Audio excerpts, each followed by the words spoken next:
Assalomu alaykum hammaga. 2026-yil 16-iyul sanasiga Lavandazor diyorimizga kelganmiz. Mana asalari inshaalloh chiroyli ishlayapti. Uni ba'zi joylarda abr ekitdi, ba'zi joylarda hozir bir nima edi, oti esimdan chiqib qoldi. Biz yovvoyi lavanda deb nomlaymiz buni. Hidi o'ta shirin, chiroyli. Asali ham aromatli zo'r bo'ladi buni inshaalloh. Yomg'ir yaxshi bo'lganiga bular ham cho'tga o'sib hamma yo'q shunaqangi lavanda.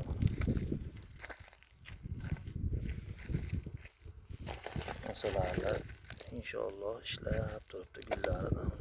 Bergasini ham olyapti, nektarini ham olyapti.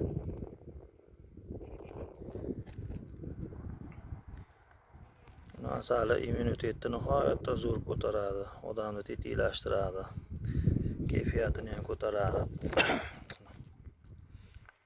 Hamma yo'q shunday lavanda. Gullashni boshlagan mana yovvoyi lavanda bu.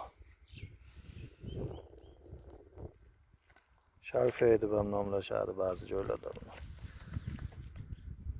Abr ekitdi. Yana qayerda qanaqa nomlab aytadi? Kommentariyaga fikrlaringizni yozib ketinglar.